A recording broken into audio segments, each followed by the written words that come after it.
Well, welcome everybody to the Oar Board meeting. As other people start to sign on, we will let them in. I've got control of them. I've got 3 monitors here, so I'm either looking at you or I'm looking at my different monitors. I will share my screen with you right now. Desktop 2. Can everybody see my screen all right? Yep. Yep. Yeah, so welcome today to the ambassador meetings. And for the newbies here, if it's your first time, I see some new faces, which is great. I see some familiar faces who've not been on the call before, and I see some regulars. So it's great that you're part of this oar boarding community where we talk about fitness, fun, and adventure. I think that's what drives us, like getting out there, having a good time on the water, and hope to share some of our experiences so we can enjoy getting out there a little bit more in whatever way we do. We've got a few things to cover today. We'll talk about some of the wins. If Diana shows up, we'll say what ambassadors are doing different things from around North America and across the world. And then we'll do some introductions of different people and talk a little about pictures and t-shirts. But I think one of the main things today, I'll be talking about my ocean rowing adventure. I hopped in a little rowboat, took it across the Atlantic Ocean from Africa to, we were heading to Miami, somewhere where I think close to where Peter lives. He's down in Florida. And we didn't make it. We capsized in the Bermuda Triangle. So I'll tell you a little bit about that, answer some of your questions if you're curious about big adventures and all that sort of thing. And so what we'll do, let me just make sure I have all the windows up so I can see if anyone new is coming. I'll introduce myself and let me play this. And there we go. My name's Adam Kreek, and here are a couple of videos we took. This is Diana on the weekend. There she was taking the oar board out for a row in the snow, which is very apropos for our friends in Oregon and Washington as well. We don't get very much snow up here on Vancouver Island, especially in the south. So it was definitely a novel adventure. My kids like this. You can see I've got 3 kids. This is my 7-year-old and 10-year-old with me. We got to the top of a mountain and then we eventually were able to get it going down the hill. Way cool. So that was fun. And this is what we'll be talking about later. You can see on this screen the picture of the rowboat. Here I am with my friend Marcus. There are actually 4 of us on the rowboat, and I'll tell a little bit about that later on today. So what I'll do is I will stop sharing the screen and we'll start introducing one another. So let's go around and I'll start with Elizabeth. Where are you from? And tell me something about yourself or well, I'm from the West Coast, actually. My family still lives in Seattle, but I've lived in Massachusetts, Southeast Massachusetts for like 30 years. So I live right near a river that goes right into the ocean. I've been rowing whale boats for almost 10 years on a competitive team. And that's, my son actually got me the oar board for, I don't know, like a surprise, because I live right near a river. And just with COVID, like going out with the team wasn't really a possibility. And I just love rowing. So the oar board was kind of like a, hey mom, do you want this? I'd been looking at it and thinking that I wasn't going to do it quite yet. So that was awesome, but I have only used it a couple of times because I got it kind of at the end of October. And the water, I think it's kind of dangerous for me to go out by myself right now. So anxiously waiting for spring. But I love rowing. Like I was on a competitive team and we've done a lot of long distance races. So I was really fascinated by your across the ocean. We've joked about doing the Alaska race with our teams. So yeah, the race to Alaska. Yeah. So I love that kind of challenge and I love rowing. So yeah, well, that's great. Well, welcome to the call, Elizabeth. And yeah, I love the idea of getting out in a whaleboat with a bunch of people. And Yeah, yeah, it's great to have you here. Let's move down to Peter, because I know Peter's done. Have you done some legs of the Race to Alaska?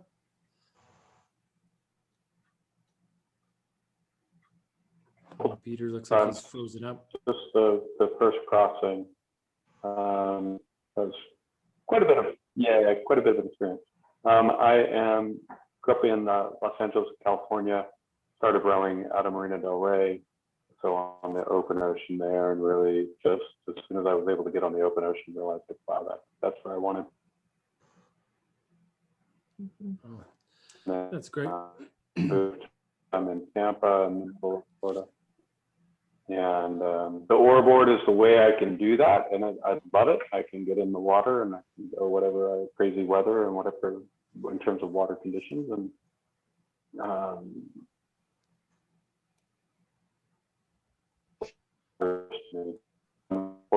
to live in the cold weather.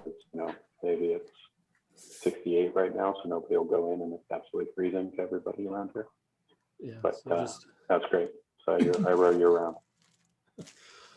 Well, that's great. Thanks for sharing, Peter, even though you're breaking up a little bit. And then we'll, Christine Ems, you want to share where you're coming in from and what's your relationship to the Oar Board and rowing? I've had my board for a couple years now, and we used to live in Eugene, Oregon, and in October we moved to Port Ludlow, Washington. Since we've moved, the weather hasn't been real conducive to rowing, but I also have a Chesapeake Light craft boat that I really do row that, but the Oar Board we bought so that I can take it on our sailboat with us. And we have a larger sailboat that we use it with. So when we come up to Canada, but Canada's not letting us come up to visit in the past couple summers. So we're just anxiously awaiting being able to come up. Yeah, COVID stopped Yeah. a lot of travel. It's been frustrating for many people. So when we were in Oregon, though, I had a couple people, one out of Corvallis and one, I can't remember where else, but I was able to show the boat to them and they were excited about it. And I don't know though if they went through and purchased an Oar Board or not. So that was fun showing it to somebody else. Well, it's great that you showed it, and maybe I'll use that as a good segue to introduce Diana. And Diana talks to everyone or most people that purchase an Oar Board, and one of the questions that we ask them is, where did you learn about it? And when they mention the Oar Board, then we try to give some money back to you guys for participating and helping grow the sport and helping bring more people on board. So Diana, do you want to introduce yourself? Yeah, sorry, my computer's acting up. Are you seeing my video? Yep. Screen coming up? Okay, good. Okay, it's not showing me. Hi, everyone. Yeah, thank you very much for being here today. I'm excited to hear Adam tell a bit of the story of his journey across. Obviously, like a lot of people have said, it's not everyone's getting out in the water this time of year, so there's not quite as many sales going on. We've had a few good sales and some new ambassadors. And I see Ron Schmidt is here in the meeting. He got an ambassador, and his neighbor bought one not too long after he got his. So I think that was pretty quick that he's got people on his street out on the Oar Board right away as well. So that is one thing we're going to work on more. We have a bit of a new contract to sign. We'll be getting out in the next couple of weeks with a link that you can go right online and have your own business cards that we'll purchase for you. You'll just fill out your information on the link through the website, and they'll come right to you at your house. So that's kind of our new thing that we hope to get everyone out in the next little while, so you can have them as the weather changes and people are out in the water more, and be a lot easier for people to know for sure that it was you. That was a comment that we've got a lot back from people that have, how do I remember if it was my name, if I just ran into it on the water or something different than if they contact you and you actually exchange emails or something. So we're on it, and we hopefully will have that going soon. Yeah, I'll just share my screen pretty quickly because it's the referral rewards are pretty simple. $75 cash or $225 gear credit if you refer someone who ends up purchasing. So just trying to pass it forward and yeah, again, continue growing the sport because we love getting out there. We want to see more people getting out there if possible. Gary Stewart, where are you coming from? I'm in Winnipeg, Canada, right in the center of the continent. For those of you in the US, think 500 miles due north of Minneapolis. I got my Oar Board too late in the season to give it a go, so water was pretty much frozen by the time it arrived. So I'm looking forward to cracking it out in the spring. I rode previously as a kid. I grew up with a rowboat, not you know, more like a dory kid rowboat. But hey, until my parents let me use the motorboat, that was it, man. I rode everywhere. So that's about it. That's and great. It's, yeah, going down to 27 below tonight, so Celsius. Yes. Cold. Well, that's great to hear. We got the extremes on this call, cold and warm. How about MJ? MJ, where are you coming from and what's your relationship to Oar Board? It's slow and it's not in quite yet. You've unmuted. Maybe it's a preference on your computer somewhere. How about we move to Tom? Tom, where are you coming in from?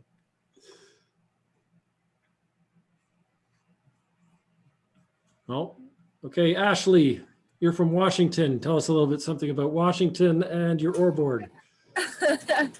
Well, I'm actually quite close to Christine. I live in Bremerton, Washington, which is like an hour ferry from Seattle. And I got my Oar Board last summer and took it traveling a lot last summer. I am a teacher. I'm actually in my classroom right now grading. And so every summer my husband and I take about 3 weeks because my husband's also a teacher, and we go travel in Washington. And I spent 3 weeks going from lake to lake to lake in different spots in north central Washington. And so it was a lot of fun. I'm also a part of a rowing club here in Bremerton and Silverdale. And so we have, you know, the nice little skinny boats too, which are fun to row with friends, but not really with COVID. So it's been nice to be able to go out on my own and feel comfortable and take it places I want to go. Yeah, that's great. Well, thank you, Ashley. We've got Ron. You're coming in from Oregon. Hi, everyone. Ron Schmidt, Portland, Oregon. Actually, the Columbia River, the boundary between Washington and Oregon. Born and raised in Iowa. Most wonderful times canoeing on the Boundary Waters wilderness area north of Minneapolis where I live. So I've gotten close to Gary. What's amazing is there's no communication between Canada and the US in Minnesota because of the Boundary Waters. There's no travel. And I moved out to the West Coast, and all of a sudden everyone's saying A when they're going up and down I-5. So quite a bit of difference in experience between the Canadians and the US here versus back in the Midwest. So just absolutely love it here. Live on a floating home, have a 9-ton, 34-foot Tullycraft parked outside. That's my doghouse if my wife takes the house over. And my mother-in-law lives in Port Ludlow and has a 38-foot Baba. And Christine, they're old enough, they just bought their first power boat, a 38-foot Golden Star that's at the Port Ludlow Yacht Club. So you may know my family up there. Love to canoe, love to kayak. I thought stand-up paddle boarding was the dumbest thing I had ever seen, but then I found out that it works your gut. And I've got lots of gut to work on, so I became a supper. And then I bought a travel van. I started thinking, how am I going to row and keep my sculling going? I can't take my 26-foot racer with me. I can't take my 21-foot intermediate. and I discovered the Oar Board with an inflatable sup. Now I can row anywhere I travel to. So I was delighted to buy it. And then I discovered that the Columbia River gets pretty cold, and in the winter time, I don't row my racer at all. And I'm a little heebie-jeebie about my intermediate even, but the Oar Board on a SUP is so stable. I have no fear whatsoever of rowing all the way through the winter time. So travel and year-round rowing, I think the Oar Board is phenomenal, and I'm passionate about it. And I hope to be a great missionary all across the Western US and Baja this year. So that's it. Yeah, well, welcome to the call, Ron. Thank you. I loved you listing off all those boats. I lived on a float home for a couple of years myself. It's quite a romantic way to live. And then we'll finish up with Marty. Marty from San Luis Obispo. Thank you. Tell us So something. So I've been actually, Diane, I think via text introduced Ron and I, so we texted back and forth, and hopefully he can come down this way and row a little bit here. I do row where our boat club is, our rowing club is at what I always refer to as a low altitude mountain lake. We're at about 2,500 feet. So in the wintertime, we row year round there. And the water temperature, gosh, it's gotta be in the 40s at least. So my wife hates it when I go row by myself, but it's just so beautiful and tranquil. I sometimes just like to do that. So I always carry my whistle. I mean, a little, like a backpacker's whistle, just in case I can whistle down one of the power boats that comes by. But for the most part, we still scull. We got a real active scull program. We don't row team boats, but with the pandemic, we do row our single boats and get a lot of rowing in. I've been working with Carla for Diana and Adam's purposes. They introduced me to one of our new Oar Board owners who lives in Pierce, South Dakota. So since it's a little nippy there, she got herself a indoor rowing machine. She never rowed on it before, so she and I have exchanged rowing videos, so I can give her a little bit of instruction, actually have her watch me how I do it, and then she patterns what she does, and she's getting quite good at it. So she's real anxious to finally get on the water, like most of you in the cold climates this spring. So I'm anxious to help her out once she gets on the water. And for the record, I did look it up, Adam, and it's 18.8 Celsius right now here. So I'm going to look at my Celsius scale, but I think that makes it about 66 if I'm not incorrect. So Yes. doing fine. Yeah, just rubbing it in. Yeah. But you're all welcome to come join me. Yes. There's room for Well, more. I think that's one of the wonderful things, and I can see this happening, as we build the community. I know different ambassadors have expressed interest visiting each other, and, travel and adventure is part of this. So, as everything opens up, that's part of the joy of being part of this community, is to go row new waters, visit other ambassadors who might be able to tour you around and connect with people from across the country and around the world. So this is great. It's wonderful to meet the new ones here and to reconnect with those of you we've seen before. And I think what we'll do is it's actually listening to what Marty was saying. You made me think about the Facebook, the Facebook group, and I'm just going to share the screen again and put the Facebook group on it right here, where you'll see different people will share different videos or tips. And here's a guy who made a catamaran with the Oar Board. This other person tried putting out a new fin, and so he was talking about that. And you have other people who are just sharing the beautiful places that they're rowing. But when Marty was talking about coaching this other woman, there's some people who are either they're posting tips or they're asking questions, and people tend to chip in and say, hey, look, this is this is how you can row a little bit better, or wow, that's a great place to row.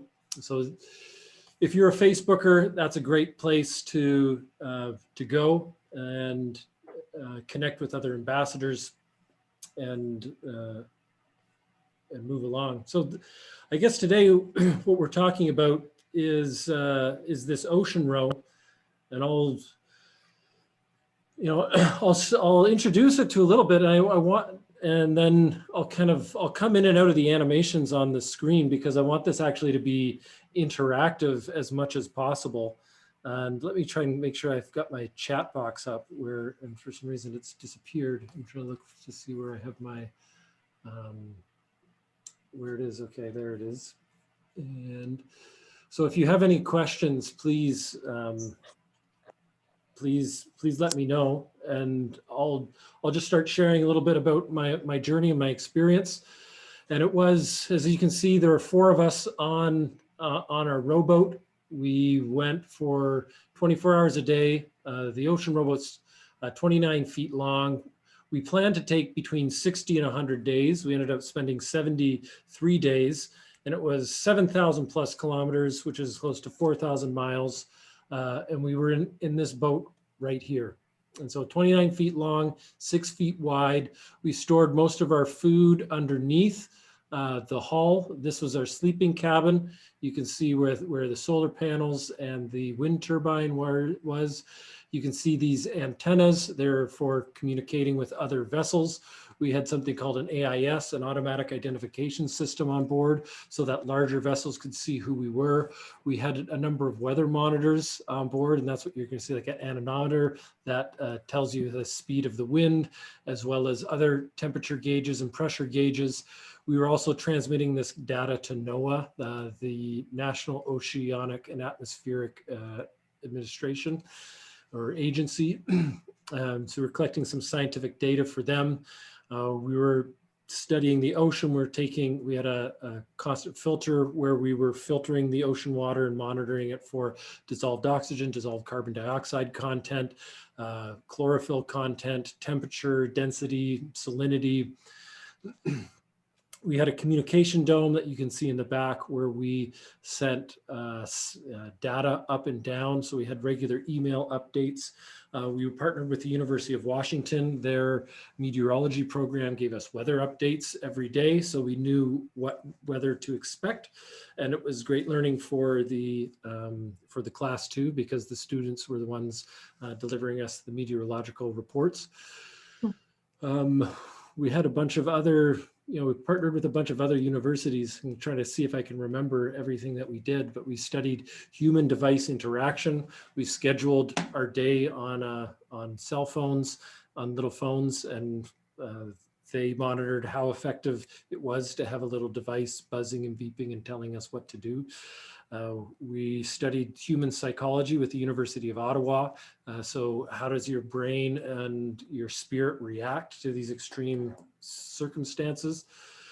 And it was 4 of us, as we had Pat, who is originally from Connecticut, and Marcus, who's originally from Toronto, myself from Vancouver Island, and Jordan, who was born in Alabama, but was living in Seattle. And it was actually Harold, the founder of, or the inventor of the Oar Board and the founder of Whitehall and Oar Board, was the man who introduced Harold and I together at a rowing race in San Francisco. And after we met, both Jordan and I decided we wanted to go row across the ocean. And so you can see over time, our facial hair grew. That was one of the fun parts, especially being of the male persuasion, growing facial hair while you're out there. And one of the things people will ask me is like, hey, are you crazy?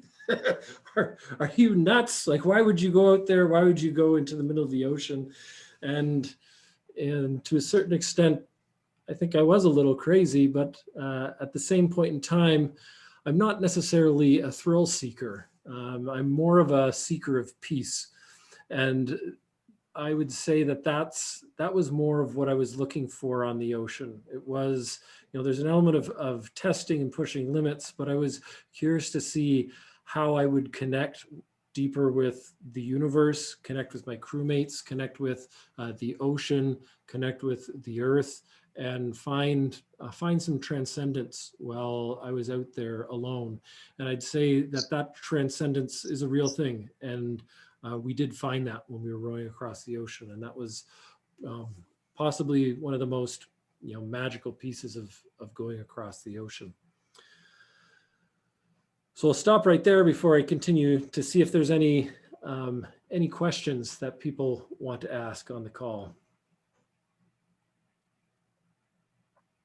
So the boat really doesn't look all that big.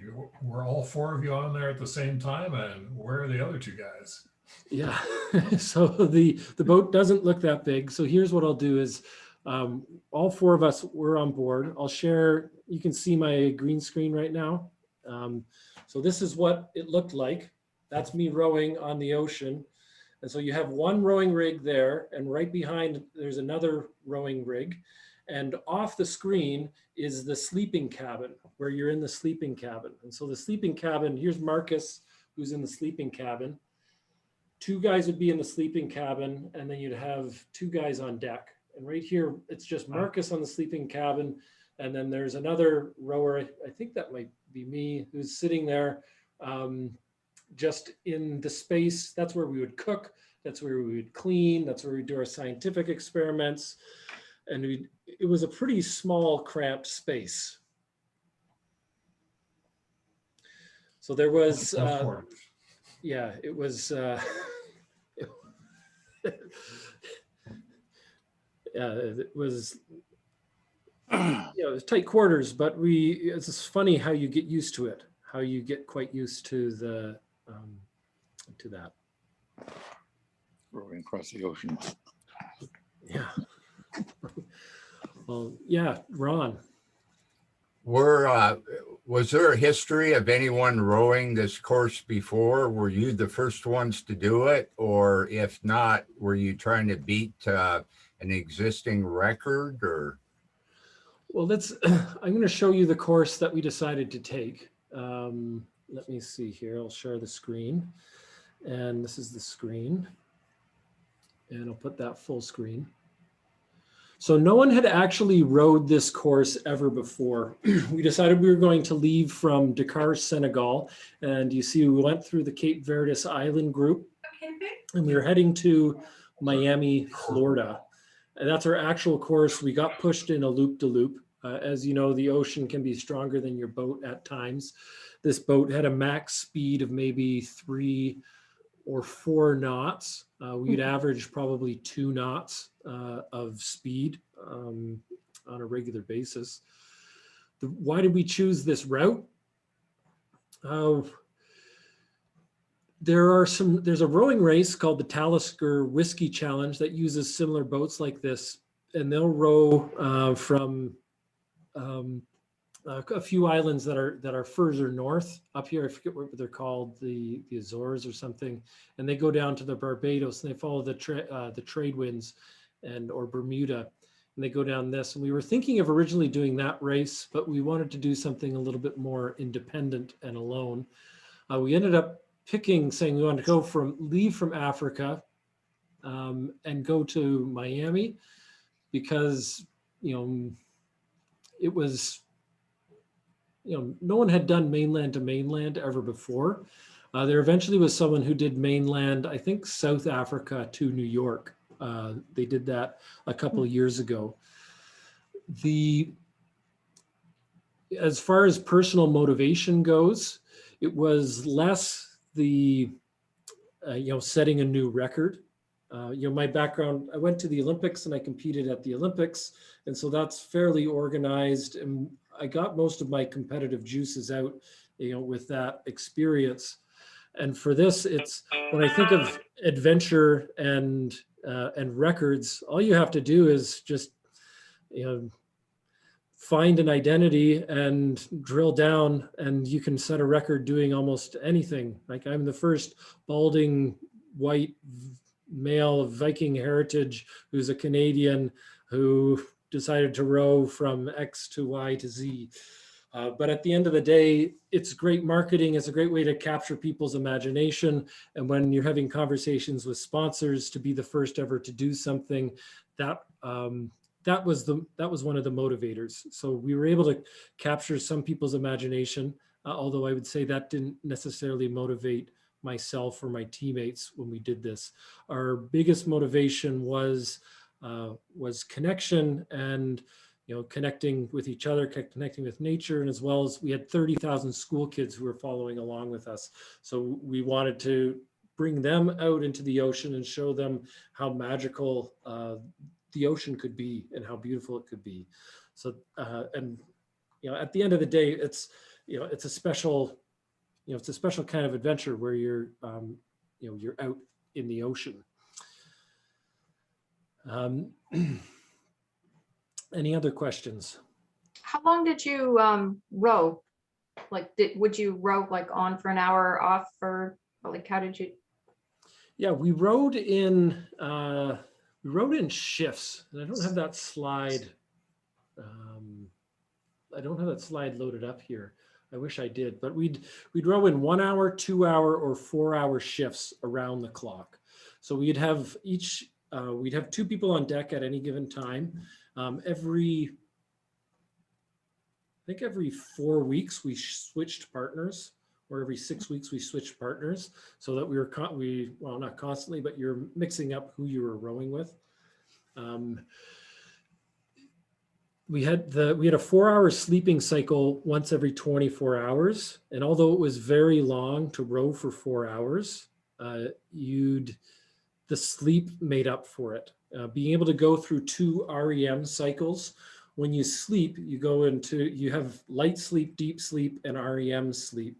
And you typically go light, deep, REM, light, deep, REM, and you rotate between that while you're sleeping. We worked with some sleep scientist folks out of the University of Calgary, and they said that if you go through 2 sleep cycles, then you get far more rested that second sleep cycle than you do the first one.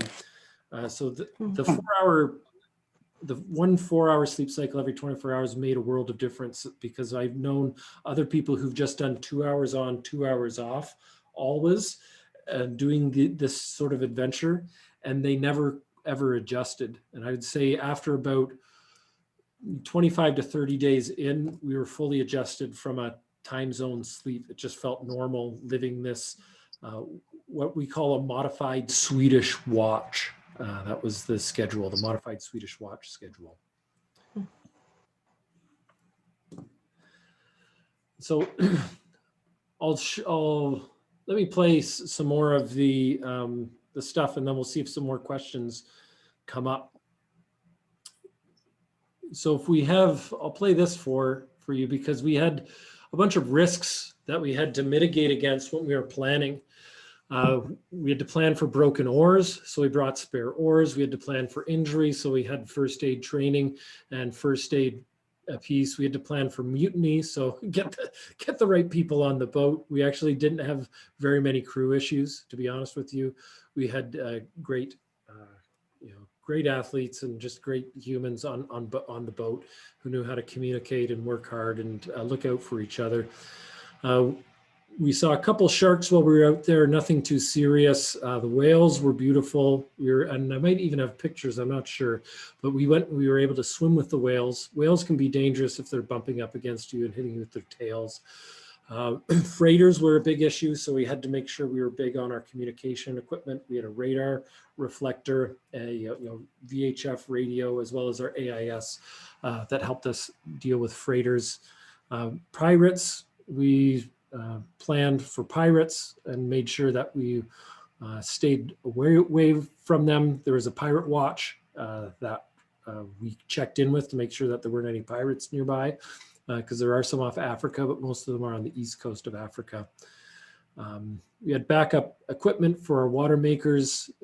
We planned dry food to mitigate against water maker failure, and everything had a backup and a backup and to a backup. And one of the ways that we did to plan for this is we actually took our rowboat and we started with a circumnavigation of Vashon Island, just off of Seattle. So, the ones of you that live in Washington, especially in Bremerton, that's right in your backyard. We did capsize life raft emergency training, and did that for 36 hours. You got a question? Or no? And then we did a row down the west coast. Took us 72 hours to go from La Push off of North Washington down to Gray's Harbor. That was interesting. Go over in the big bar. There's some big waves on the bar getting back into the harbor. And then finally, we had a circumnavigation of Vancouver Island, where here's some clips from when we went around Vancouver Island. It was beautiful, actually, just to get to know the island, get to know where we actually live. There's a clip from up Port Hardy, North Island, going out in some big swells, and that was a piece. And another thing that we need to be careful with, especially when we're preparing and thinking about safety, I was the only one who had offspring, I suppose. All the other three guys they're still bachelors to this day. But I had this little guy I was leaving behind, is Jefferson.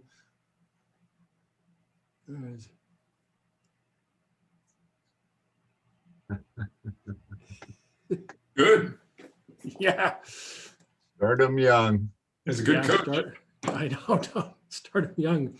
And so one of the things that my wife asked me to do, because we decided we were going to row across the ocean, and then a couple years later, Jordan and I decided we were going to do that. And then a couple years later, Rebecca and I had our first kid. And then it took us probably 4.5, 5 years from the time we imagined the row across the ocean to put together all the money, to outfit the boat, to put together all the programming, and before we launched off. And so before I was left, Rebecca, my wife, she said, this is, I know you're going to be safe and you've been well prepared, but I also want you to write a note to Jefferson. I want you to write a note of like why you're rowing across the ocean, so that he'd understand why you're doing it. And I'd say that was probably one of the hardest notes I had to write in my life, because you're confronting your mortality.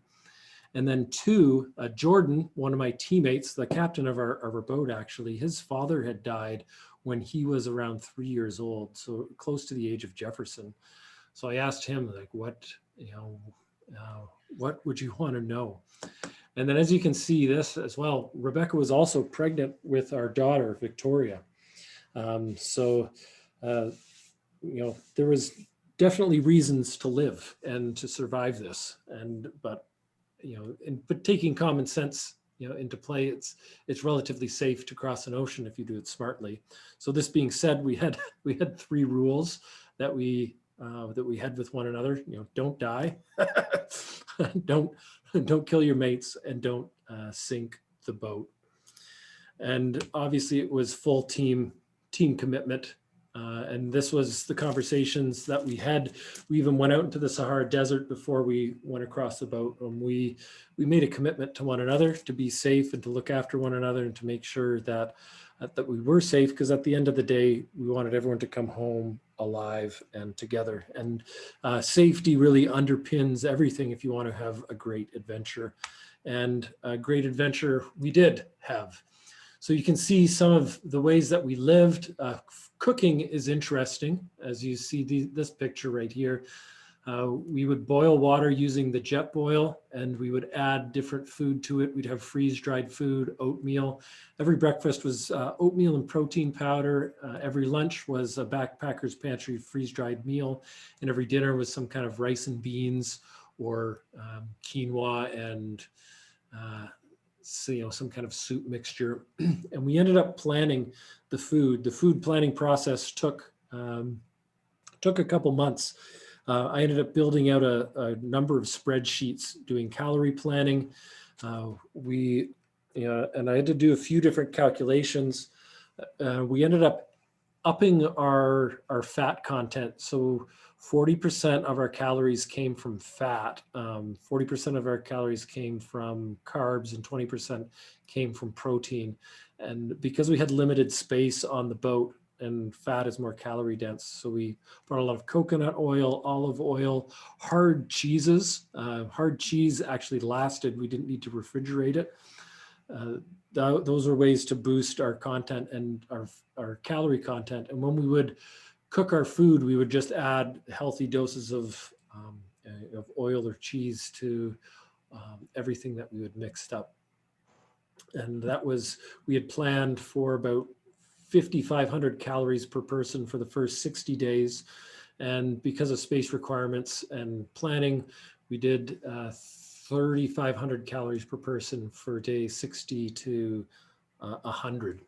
And what we ended up doing after we made up the meal plan and passed it around and everyone was comfortable with the variety, I went and purchased all of the food and we brought it to a school gymnasium, and we had 20 volunteers help us.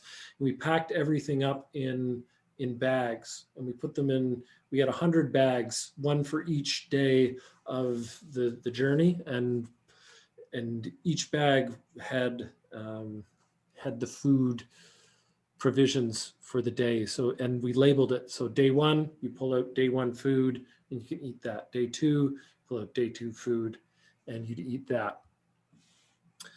So any questions about food? Was the meal planning, did it suffice, or did any of you ended up sort of getting hungry every day? Well, the meal planning more than sufficed. It was, it worked quite well. Jordan actually rowed across the ocean. They didn't meal plan well enough in 2009, I think. And each of them lost between 15 and 45 pounds per person. But for us, I think I bulked up beforehand. I had a steady diet of beer, donuts, and burgers, and put on an extra 20 pounds before the trip and managed to work most of it off, but not all of it. And everyone lost weight and got a little bit more trim, but we ate really well. And Marcus, who has our, where's Marcus? There he is, upper right-hand corner right there, or I guess you can't see him on the screen. I'll show you the picture of Marcus. Marcus up here in the upper right-hand corner, he actually put on weight for the ocean row because he's kind of like an opportunitarian, vegetarian, didn't eat a lot, lives out of his truck, lives off of very little every year. And so when we rowed across the ocean, he was eating so well that he was just like, he's putting on muscle. And so most people lost weight except for Marcus, who was being well nourished.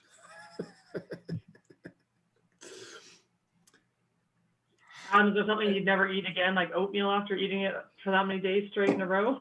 Well, it was funny because food tastes so much better at sea than it does on land. And we had this ritual in the middle of the night, we would have tea. And I'll still have this tea to this day, the matcha tea. It's beautiful. And I would just sip the tea and look at the stars. It was magical. And the other thing we would have is this Taste Adventure bean soup. And I remember drinking it, and it was so warm and delicious and tasty. And I thought, oh, when I get back to land, I'm going to have Taste Adventure soup every day, because this was just so, such a fulfilling part of my daily ritual out here on sea. And then 2 weeks later, I cook it up in the kitchen, and my wife's smelling it, and she's pregnant. And she's like, what is that smell? That's disgusting. I'm like, well, it's Taste Adventure soup. And it was disgusting. It was horrible. It was good at sea, it wasn't good at home. But I'd say there wasn't anything particularly that I can't eat any more of. I was surprised at how much I wanted gummy bears and like instant carbs and sugars while I was out there, especially when you get a number of days into it and you're very, very depleted. Your body's really craving that kind of food, just so it can burn it off.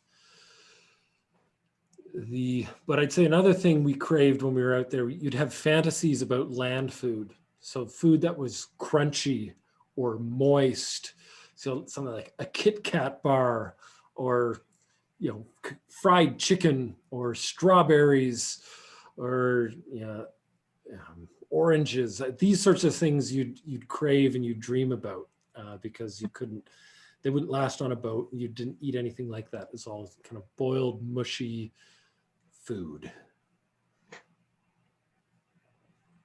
And so we saw, I'll push this up to full screen again. We saw some pretty neat things while we were out there. There's Marcus putting up the camera so you can see a little bit of the curve that you'd see when you're in the ocean. We had a lot of Dorado swim behind us, but here's a big turtle who had decided to hang out with us for 45 minutes or so. He tried climbing on board the boat. Here we got another picture of the boat.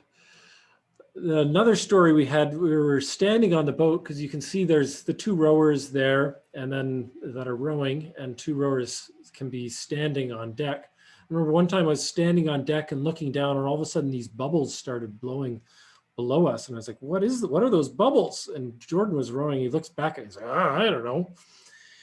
And before we could say anything, a giant blue whale jumps out of the water and lands splash, not a blue whale, a right whale, comes and splash, it lands right on the water and makes a big noise. And so it turns out that the way these whales feed is they blow bubbles, and we didn't take this, but they blow bubbles and they swim in circles, and they herd krill. And one of the whales comes and it breaks through the the bubble curtain and jumps out of the water. It was pretty wild.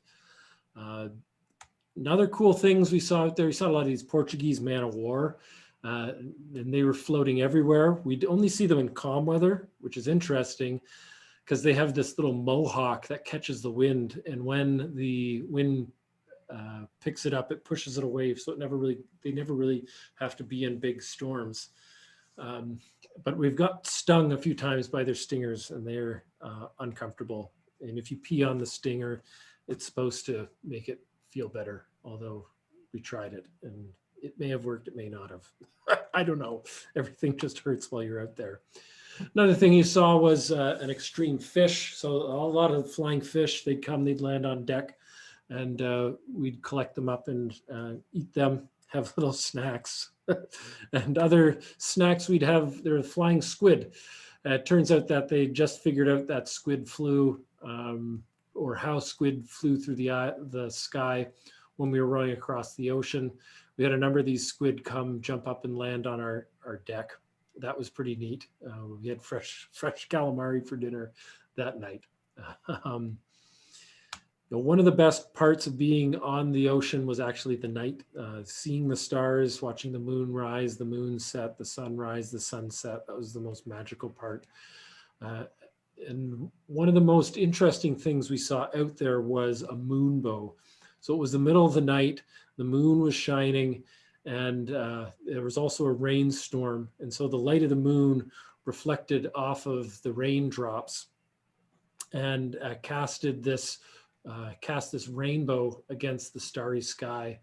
And it was a pretty magical experience, actually, just to be taken with awe and at the majesty of nature.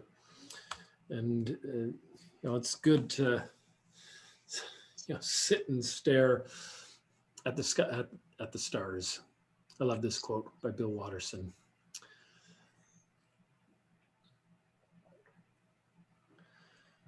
And so I'll talk, actually, let me just see if there's any questions. And then I'll move on to the tech of the rowboat. You really enjoyed the nighttime. Is there a reason that it was so hot during the day that you look forward to the night, or what were the daytime temps? Well, the daytime, you have the best times of your life and the worst times of your life are in the middle of the ocean. So on a perfect day, it was maybe 21 degrees Celsius, which is 72 degrees Fahrenheit. The swell wasn't very big. It was really manageable. It was, and the waves weren't that big either. So it's just a gentle breeze of maybe 5 knots, or say 10 kilometers an hour. And it's amazing and it's beautiful. The day could get hot sometimes, as you see in some of the pictures. We'd have, we had, maybe in this picture you can see, and when you go out, you can see some of the sun gear we would be wearing, those white shirts right there, and hats. You can see the hats that we're wearing. to protect us from the sun. So the sun could be pretty brutal. We put a lot of sunscreen on. And again, in the cabin, you have the best sleeps and the worst sleeps of your life. Like you'd lie down, you'd be asleep instantly. But if it was storming and if it was really rough, then you're just getting hammered. You can't really sleep. You're falling on top of each other in the cabin, and it's uncomfortable.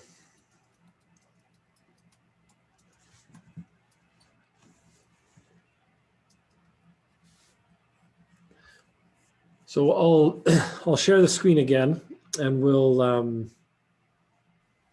I'll show you about the technology in the boat. And so ironically, we had the world's most technologically advanced rowboat.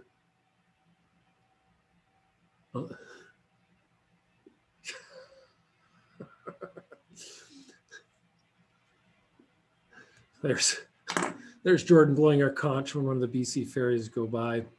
And so we had a certain amount of tech on the boat. We had special wheels on the slides, so for both lateral and vertical stability. If you see over here in the bottom left-hand corner, wheels on the bottom, wheels on the side. We chose Macon blades, which are, they're not like the hatchets that we use with the oar board. They're a bit less efficient, but if one of the oars breaks, then you're able to switch it around and use it on both sides. It's also easier to catch the water in the ocean waves, and they're a little bit stronger in the face of the ocean waves. What else did we have? Oh, we had some educational programming. You can see some of the kids hopping in and checking in our boats when we brought it along. We used Panasonic Toughbook, which was great. We used this thing called a CTD probe, where we studied conductivity, temperature, and depth. And we had solar and wind power that we used. As we can say, the ship communication, water makers, scientific equipment, navigation. And we had these unbreakable oars that we designed that ended up breaking on us a couple times. We had custom riggers that we designed and made. And then from a safety perspective, we had life jackets, life rafts, sea anchor, which is like an underwater parachute to ride out big storms. We had a boat design.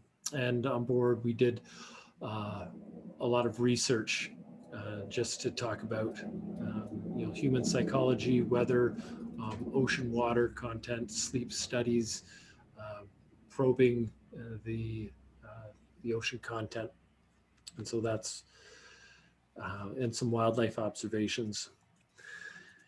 And you can see a little bit more of the boat, where our compass was, where our communications dome was, where we kept our battery equipment and our GPS.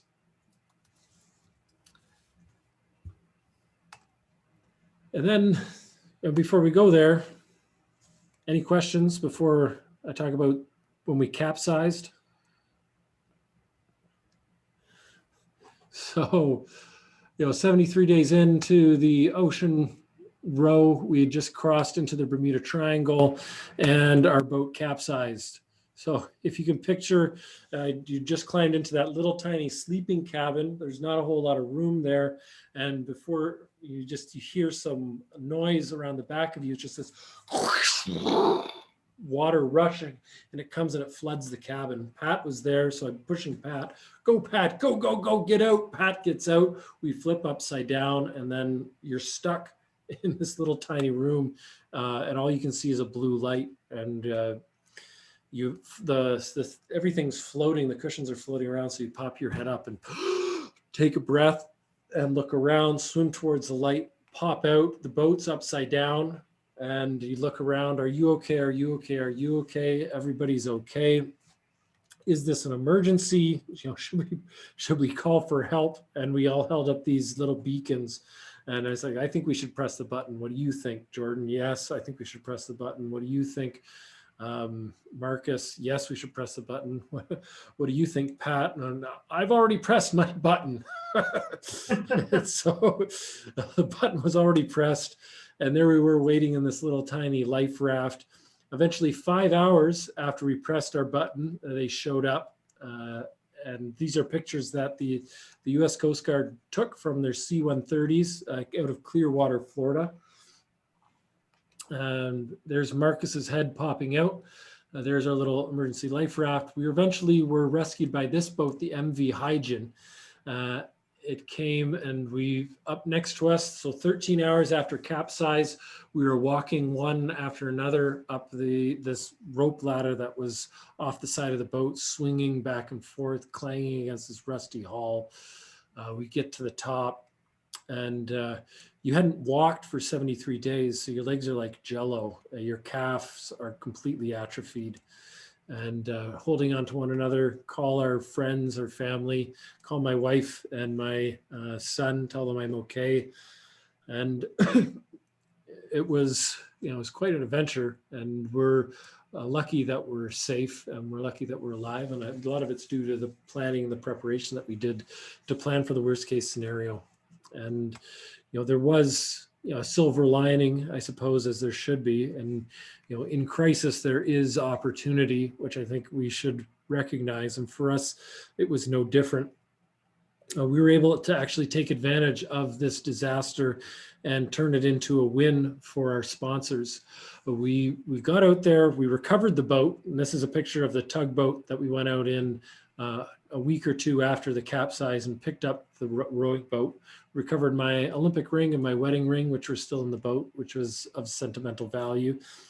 But beyond that, we were able to actually secure a documentary on Dateline. So if you want to watch the documentary on Dateline, you can Google capsized and NBC Dateline. And we were able to give our sponsor partners an ROI of 3 on marketing because of the exposure we gave them. And beyond that, we're pretty grateful for these beacons we took with us, these ACR rescue links. They were clutch in making sure that people knew that we were in trouble and help could come. And beyond that, we had got commendations from the Coast Guard. So I'll play what the Coast Guard gave us, some safety commendations.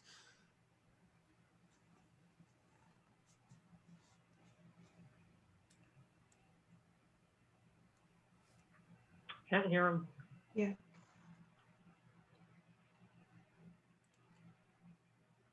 Adam, there's no audio for him. Oh, there's no audio. Okay. No. Okay. Well, there's no audio. I didn't click the share audio link when I shared the video. So there's the, let me see if I can just share sound. There What year was this? What year was this? This was in 2013. 13. Yeah, 2013. So how about we just, yeah. I'll wrap it up and I'll leave it like that. So let's see if there's any other questions. Cause of what? My question: what caused the capsize in your? What do you know that caused the boat to capsize?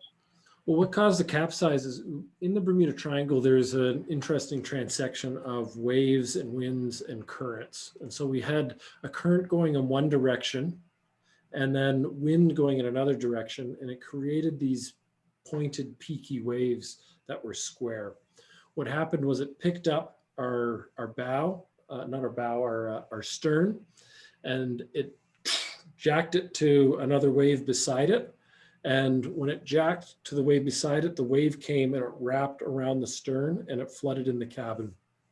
And had that happened 5 minutes earlier or 5 minutes later, we would have been through the crew change. We would have had the cabin door closed. So we were, it was wrong, wrong wave at the wrong time, and just the waves weren't that big. It was just funky size waves. They were about, 1.5 meters, 2 meters tall. So we saw a lot of waves.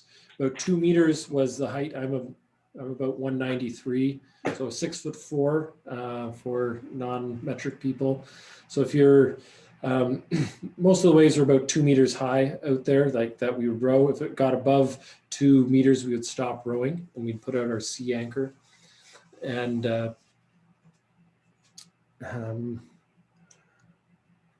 yeah, just funky wave with the wrong timing. That's what flipped us. Where did you store the life raft, and was it difficult to deploy once you flipped? We stored the life raft on the deck of the boat. So if you can, Just like a power boat, so it pops open. Does it pop open to deploy automatically? yeah, it does. So Yeah. I'll show you right here. You can see emergency life raft and grab bag was Oh, yeah. close to the bow on deck. And it was in a plastic, it was in some kind of Yeah. plastic container. And we broke it open and it was, carbon dioxide Yeah. powered. Yeah. That's a funky boat, Ron. That was, oops. Oh, I am off of mute. Yeah, that boat was built right here on Hayden Island by Schooner Creek Boat Works. Okay. And it actually went from Nia Bay to Australia. I've got to take a call real quick. Okay. Yeah, so looks like that they've had Sawyer oars. So we specially designed these oars with Sawyer to, with the wooden handles, and we had carbon fiber wrapped wood.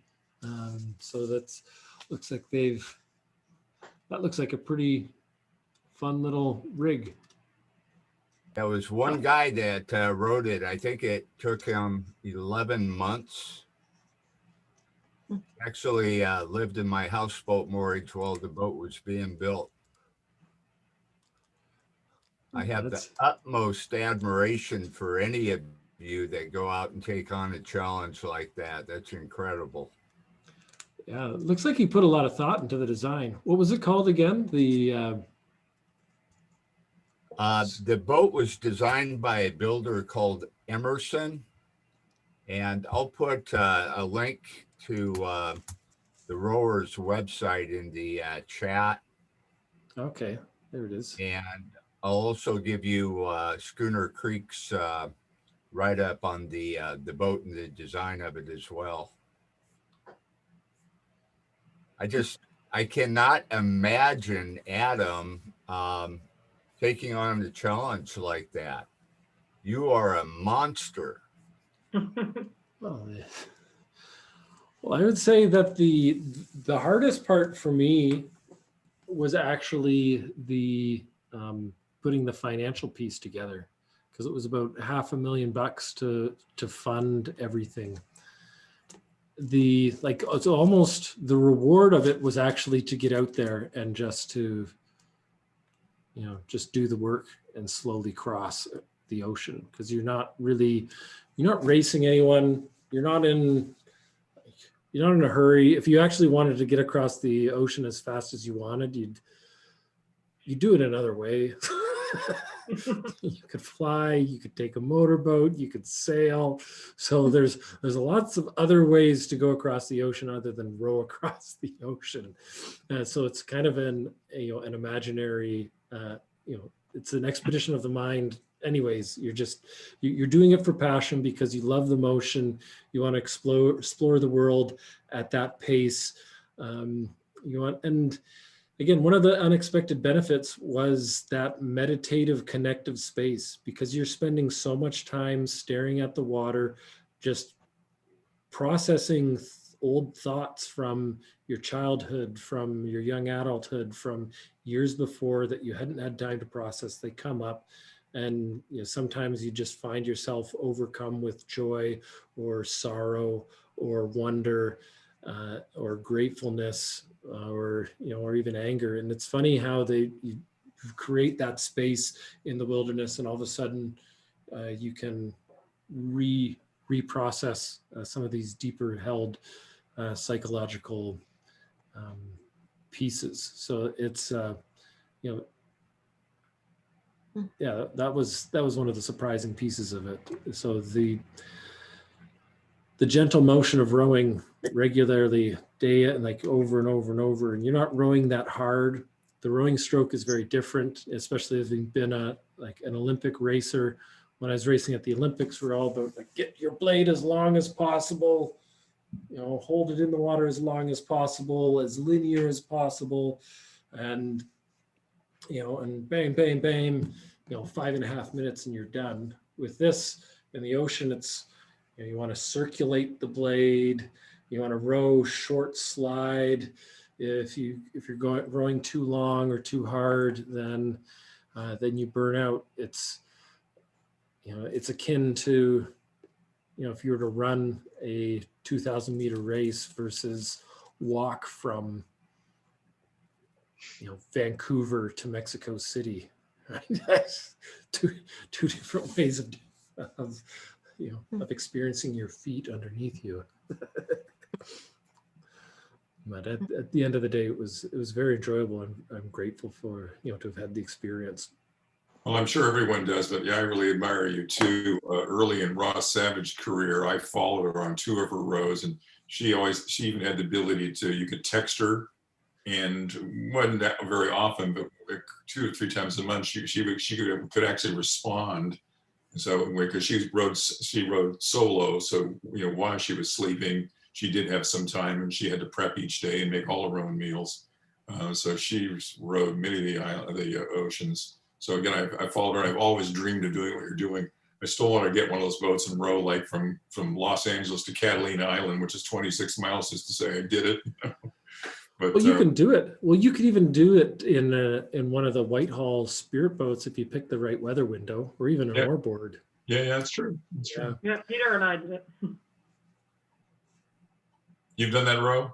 Yeah, Peter and I rode across it some. Did you? Oh, yeah. That's right. Yeah, it was beautiful. Well, next time you do it, let me know. I'll join you. Okay, sounds good. Well, the ocean crossing is an interesting thing too. There was just a gentleman who was 71 who rowed across the ocean, and so that was his first ocean crossing. So that's the beauty of adventure, is that you can keep doing it well into your 50s and 60s, and you can find and it is about the actualization, it's about the connection, it's about the developing empathy for the earth, and empathy for yourself, and empathy for the universe.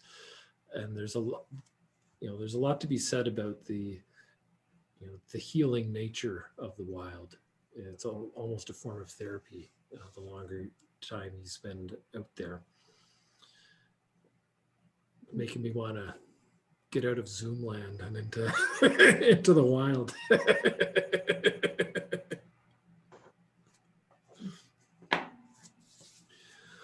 Well, I think we're over time, so I just want to, if there's no other questions, how about I wrap it up? Adam's phenomenal presentation of an incredible trip of a lifetime. Thank you for sharing it with us. Yeah, well, you're very welcome. So let's stay in touch. And again, we're all united here because we love the Oar Board, and there's a few things that we can give you, and I'm going to put on the screen just to keep you guys in touch. Right, again, we do have our Oar Board community. We're on all of the different social media apps, so please share your experiences, how you're getting out there, how you're having your own adventures, if you want to connect that way. We have some swag, so screen cleaner, little bands and credit card holders. If you want any of those, just let us know and we'll send them to you. Got t-shirts, if you want that, let us know. I wrote a book. If you want to read some more stories about the ocean row, let me know, and we'll send you a copy of the book. And if I'm feeling generous, I'll even sign it, personalize it for you. So here's some other great pictures of people out enjoying their oar boards. There's Diana having adventures with the oar boards. There's myself surfing some waves. But there's someone in Taiwan. She packed the boat, brought it to Taiwan for a row. And so there's lots of different ways to get out there, and you don't have to row across an ocean to have an adventure. you can just go in your backyard, and that's what we're all about here at Oar Board. You know, fitness, fun, and adventure, doing it your own way and making it work for you.